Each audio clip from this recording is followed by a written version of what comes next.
Au commencement était la parole, et la parole est Christ. Radio Parole Vie, la radio qui donne la vie à travers la parole. Shalom, shalom. Yesu masana zakati nzamba solo pe abomoy. Asala binongolu ba eboza branché na temps oyo. Bokati bapongi pona kolanda émission Radio Parole Vie. Ba eboza na 4 coins du monde. Na Asie, na Océanie, na Amérique, na Europe, tout comme na Afrique et pays web tozwami. Tika kole sumasa Nazareth nzamba solo pe abomoy apambola bino. Asala binongolu pe bolam. Merci tokuta le numéro sika. Pepe na continuité à thème autobanda qui lobby par la grâce de Dieu. Ezali ne perd pas l'espoir. Bungisa elikiate. Eliki ezalaka tan ono sone sika na yango. Merci papa, merci maman. Yo opo partager ak émission oyo na WhatsApp, na YouTube. Ozo panza sango y émission oyo kola pambola yo.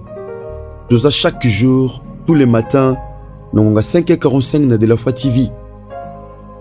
Toza pe mikolo nyonso na kati ya WhatsApp pe na ba réseaux sociaux mususu par la grâce de Dieu. Bien-aimé dans le Seigneur, je l'ai toujours dit, il obéza le vrai besoin à Moutou. Parce que le bandé peut sa forme. Le bandé est collé sa condiment. Le bandé a ouïssa la question de Moutema. Voilà pourquoi Jérémie Azoloba, dans chapitre 15, dans verset 16. J'ai recueilli tes paroles et je les ai dévorées. Et tes paroles ont fait la joie et l'allégresse de mon cœur. Bien-aimé dans le Seigneur, Makome lobi et comme on attend oyo il obo to négliger le lot. Ozali sungolu ta koyo kango. Papa Patrice ngoyi musoko ayemba. Yenzamba kotina nzala liloba. Ezala ya kwanga te, ya bilei te, ya fufu te. Kasi nzala liloba. Bien-aimé dans le Seigneur, Makoma melobi na livre Samuel. Tokomona tant que Samuel ozokola pena Eli. La Bible dit la parole de Dieu était encore rare. Bien-aimé, Nzamba zo benga Samuel aneko comprendre langage T ya Nzambe. Pourquoi? Parce qu'en ces temps-là, la parole de Dieu était rare. Bien-aimé dans le Seigneur, parole vie et zola na biso na bandako. Na ba téléphone, na ba ordinateur, na ba télévision na biso, na ba iPad, na ba réseaux sociaux. Pour un jour nzamba otuna yo oyoka kisango malamu te Seigneur biso pa so TV za kité nzamba oyebisa o na téléphone olanda kité. Bien-aimé dans le Seigneur, nous sommes la radio Parole Vie. Nous sommes sur Play Store, sur le navigateur Google, au bêti tout simplement radioparolevie.com pour que vous allez brancher et connecter la radio Parole Vie. Seigneur Dieu Tout-Puissant, Tout-Puissant, merci. Pour Nathan Kolo, aujourd'hui le Bélabiso Nandila Radio Parole Vie. Seigneur, il est écrit n'a pas si na bango tinda kimbongote, mandu kite lipate, tinda kililoba, peangwe kangolaki. Et nous osons croire ce matin, il le beau tinda qui n'a passé, et bikisaki, c'est la même parole capable. Yako kangola lelo, tout comme pe lobby. Tu boulis si moment haut pour ta seule gloire. C'est comme il t'aime aux yeux quand tata, ils ont kimia, paix délivrance, ils ont restauration, paix tata, beba kotambula malamu, na kubanga yo, pour na injuto kota bokonza likolo, na kombo na Yesu Christ en Nazareth inde tout bondeli, et tout lobby. Amen. Bien-aimé dans le Seigneur, t'aimes toujours le belezali, ne perds pas l'espoir. Bien-aimé Elikia, yango simbi via mutu. Mutu aussi à perdre espoir. Bien-aimé, azanne mona eloko basaleli. O besoin nango si esili. Parce que Nzambo tondimela, la Bible dit, il est le chef et le consommateur de la foi. Foi est en quatre espérance. La Bible dit que la foi est une ferme assurance de choses qu'on espère et une des démonstrations de celles qu'on ne voit pas. Avant, nous avons un niveau de démonstration il faut abandonner l'espérance. Ferme. Bien-aimé dans le Seigneur, le temps qu'il lobby dans le livre, il y a Job, chapitre 14, verset 7. La Bible dit, un arbre a de l'espérance. Nzete, ba pesibiso tupi ya nzetete. Ba pesibiso lo lenga nzetete. Mais la Bible nous dit tout simplement, l'arbre a de l'espérance. De yébité. Avocatier, safoutier topé cocotier. On ne sait jamais. La Bible dit tout simplement, l'arbre a de l'espérance. Nzete. Yaya, nzete te karate. Nzete sombakate. Et s'il n'y a qu'à contrater. Mais en espérance. Koleka kuna mutu alonyango. Sokolo na make pa na mutu. Arbre est en espérance. Bien-aimé dans le Seigneur. Pourquoi ils ont l'espérance? Bazo kata, ils ont repoussé. Bo katango ekola. Bien-aimé. Nzete ekola makasi pendant que bo katango. Yango bien-aimé ozo kuta na bitumba na vie. Koloba teke nga babundisa kanga. Pona nini kanga. Et après le kola ba okata o. Okola bien pendant que ba okata yo. L'arbre a de l'espérance. Bon, kata, ils ont repoussé. Ils ont bimisa ba rejeton. Yaya, nengato simba penso bien. Il produit encore, pas un rejeton, mais il produit des rejetons. Tout le monde a rejeton, on a pluriel. Pluriel et bandina 2. Matati likolo. Nzete za moko. Mais ça qu'on produit ba rejeton ebele. Ngo ba nzeto ba okata ba kati ate sili. Mais ba rejeton ba kati te. Yaya, on peut te couper. Ba ko kato me ba kati bilaka nzambe te na vie na yo. Ba ko bundisa yo. Mais ba zo bundisa promesse nzambe te na vie na yo. Parce que ce que Dieu a dit, ça finit toujours par s'accomplir. Muto bundisa au l'erreur. Azo kato me okata rejeton te. Nzete ba okata mezo bimisa ba rejeton. Oh! Ba ko kata nzete moko. Mais bien aimé dans le Seigneur. Et bimisi ba rejeton ebele. Ba rejeton ana plus tard et kon ba nzete minene. Parfois ba okata na domaine moko songolo. Muto azo kata au l'erreur. En kato pour se multiplier, en kato pour avancer, en kato pour fongwama. Ne perds pas l'espoir. Et ça, on a 4 Bible dans 1 Samuel. Bien-aimé dans le Seigneur. Tout le monde a dit solo à Anne. Anne, Azaki stérile. Anobotate. Non seulement Azaki stérile, mais elle était à tout moment mortifiée. Humilié par Pénina, sa rivale.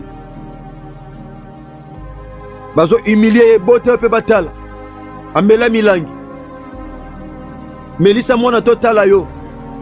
Ah, bien aimé. Anne, malgré cette humiliation, malgré ses problèmes, elle n'avait pas perdu l'espoir. Espoir est sa arme. Yaba Nzambe. Et ça, caractère. Oh, moi, Nzambe Sengela Simba. Le caractère, c'est quoi? Il y a le cola aux yeux poissons. Aux yeux Niama. Niama. Ce qui est Koufi. Et qu'on perd des nyonson. Ce qui est poli. Et qu'on perd des nyonson. Mais il y a un caractère. Oh, Niame Koki jamais qu'on perdre. Et ça, Moukoua. Espoir est ça le kola mukua na vie à moi en Nzambe. Oko perdre musuni mais mukua oko perdre te. Oko perdre suki mais mukua oko perdre te. Oko perdre nyonso mais mukua te. Donc mukua c'est le caractère. Donc l'espoir dans la vie d'un enfant de Dieu est ça comparé à mukua. Bien-aimé dans le Seigneur, chers auditeurs de la radio Parole Vie. Anne, malgré tout ça, azaki toujours l'espoir que tolo eza échantillon te. Yanangane bisawo mon frère, ma soeur. Bien-aimé dans le Seigneur, qu'on perd espoir te. Anne pe azaki na problème. Alors bitolo eza échantillon te nga pe no melisa. Ndeko nanga mwasi oza na problème ya maternité. Kotala ba anete ya kozanga mwana. Mais mon ami Salah Yesu masana zakati ne kulusu. Ko père de likia te. Nzete kuteza ne likia. Ata bakati ezo bota. Bien-aimé dans le Seigneur. Yonde nzete na ontia na tongwa lelo. Za lokola nzete. Ata bakati ezo produire. Ba rejeton. Ah na perdaki espoir te. Ande ko mata na temple na silo. Ande ko bele la nzambe na temple na silo. Akangaki maboko te. Ande ko lela te liboso mbanda. Elle pleurait devant Dieu. Yaya, yo problème neza que olela te liboso na nzambe, olela liboso ba médecin. Olela liboso batu. Ne pleure pas devant les hommes. Pleure dans la prière et garde aussi l'espoir. Garde l'espérance. Anne, la même Anne. Oh, Zangaki Mwana, mais elle a chanté un cantique nouveau. Oh, je parle à quelqu'un ce matin. C'est possible, Yesu Masa Nazareta Yembiso le Mbwasika. Yo ozo batele likia. Elike ko sakate. Kozana Yesu za kozana nyonso. Écoutez, nous lisons rapidement cette portion de l'écriture. 1 Samuel chapitre 2. Bien-aimé dans le Seigneur, tout bien verset 6e. La Bible dit ceci. L'Éternel fait mourir. Il fait vivre. Il fait descendre au séjour des morts. Et il en fait remonter. Nzambe yem apesaka liwa. Nzambe apesaka liwa pe apesaka bomoy. Ye mutu permettre mutu akufa. Pe mutu tikala na bomoy. Bien-aimé, verset 7. L'Éternel appauvrit et il enrichit. Oh, il abaisse et il élève. Nzamba kitisa mutu. Bazo tombola mapeka. Bazo kanisa loko ezaye. Pelina tombola mapeka. Akanisa yonta sugisi lisolo robota. Ndekwa azwi liboso. Akangi porta kozwa te. Mwoso aboti liboso na yo. Akangi porta maternité te. Oh, abali liboso na yo. Abali mobala vi na ote. Abali mwasa vi na ote. Oh, asine contrat musala liboso. Asine contrat musala na ote. Oh, azui mukanda liboso. Azui pe mukanda na ote. Oh, je parle à quelqu'un ce matin. Et je te bénisse, toi qui dis Amen. Anazo yemba. Penina zaki na bana. Oui. Toboite. Mais Anne. Atikala qui était stérile. Nzamba ko tikote na position zanango. Si tu as traversé, c'est une école. C'est tout simplement une école. Écoutez bien aimé. Nzambe. A comme ça mutu bobola. Peye muta tombola muta pesa ke bozui. Amatisaka pe akitisaka. Na verset 8. 1 Samuel chapitre 2. Yoka loyembo Anne. Bazaki stérile. Habite de la poussière. Il retire les pauvres. Oh! C'est possible de garder espoir. Nzamba longola yo. A retirer yo. A longolo na poussière. Poussière ezeloko batu baniataka. Poussière ezeloko batu bazanatina nangote. Poussière ezeloko yaya et mataka yango moko. Bien aimé. Nzamba zo amutu na poussière et pas eloko ezate. Et pe batu ba mone eloko te. Dieu voit quelque chose. Pe batu ba mone eloko te. Dieu voit quelque chose. Amona afumi ya mundu nesika mulili. Même dans ces alibanga. Habite de la poussière, il retire les pauvres. Et du fumier, il relève l'indigent pour les faire asseoir avec le grand. Bien-aimé, Mouto a perdre espoir te. Nzamba ofandi sena bakulutu. Ofandi sena batu batomboama. Nzamba ofandi sena batu batomboama. Ya o perdre lika ponani. Nzete ya yeba la kate. Ezana lika obota. Nzete salaka te. Mais obota. Bien-aimé, ne perds pas l'espoir. Il y a de l'espérance pour tous ceux qui vivent. Bien-aimé dans le Seigneur. D'autant que ça n'a pas la Bible. Je pense que lobby par la grâce de Dieu te chuter na thème oyo. Oye ko la mibange mibale. O basala nzambe confiance ba désespérate na vie. Ba simba mbuma. Ya eliki na bango. Yaya eliki efutaka. Obungi seliki ate parce que maladie oumeli. Le but ezate. Parce que yaya makambe simba te. Ne perds pas l'espoir. Merci chers auditeurs de la radio Parole Vie, nous sommes arrivés pratiquement à la fin. Dans le temps où nous sommes comme pasteur et évangéliste. Et on peut partager l'émission Radio Parole Vie. Ni bamsou va partager balien ou esekisaka. Balien bosoto. Ozope sanzambe lokumute. Eza ekuki a lufelo ozo fongola. Matéa lokola boza matéa ko partager afin que Christ soit la glorifier. Merci à mon frère Raïs Kangi RK Pro TV.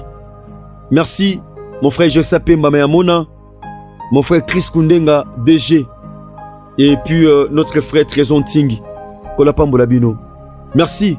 Nabatang nous sommes aussi même dans ma terre comme la biso na plus de 143 89 75 70 917 aux abiso na kati ya Radio Parole Vie. Tika Yesu Kristo Nazareth nzambe moko tondimela nzamba solo pe abomoy asala bino ngolu pe bolam.